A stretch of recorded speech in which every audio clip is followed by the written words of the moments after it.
I think it would be hard to find someone who hasn't had to grieve some kind of loss. And that loss, whether it's a friendship, a pet, a job, impacts each person differently.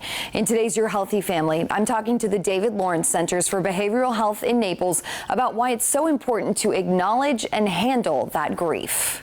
Grief is a natural emotional response to loss. Whether it's a loved one, a home, divorce, retirement, or your pet, and your reaction to that loss is unique to you. The way that I like to describe grief, right, it is kind of a storm of emotional reactions until the person can regain some kind of peace. That's Laura Burney, the clinical supervisor of outpatient services for the David Lawrence Centers for Behavioral Health in Naples. How does grief impact someone mentally?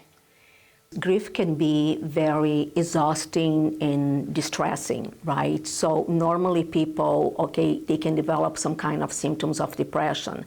And sometimes we even do not recognize that the symptoms are there. With that depression comes, of course, the sadness, but also the inability to concentrate and function normally, changes in sleep and appetite, not wanting to participate in your favorite activities, and isolation. But there are ways to cope.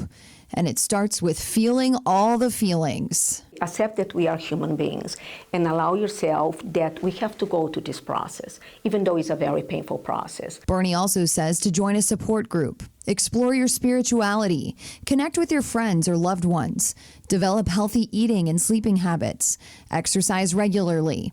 And if none of that works, if you are not getting better, then it is the time to ask for help. And if someone you love is grieving, the first thing to do is show them you support them. Even like to cook a meal, right? Or to offer to babysit for the person, or invite the person to do something, that the person can leave the house. But most importantly, listen. I understand that can become very overwhelming for friends and family members because they do not know how to respond, how to help in this kind of situations. But sometimes everything that the person needs is someone to listen. Now, she says oftentimes people who are grieving turn to unhealthy ways to cope, like substance use. So it's important to keep that in check if you are dealing with grief.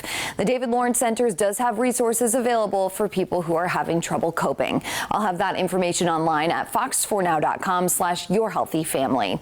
For Your Healthy Family, I'm Lisa Greenberg.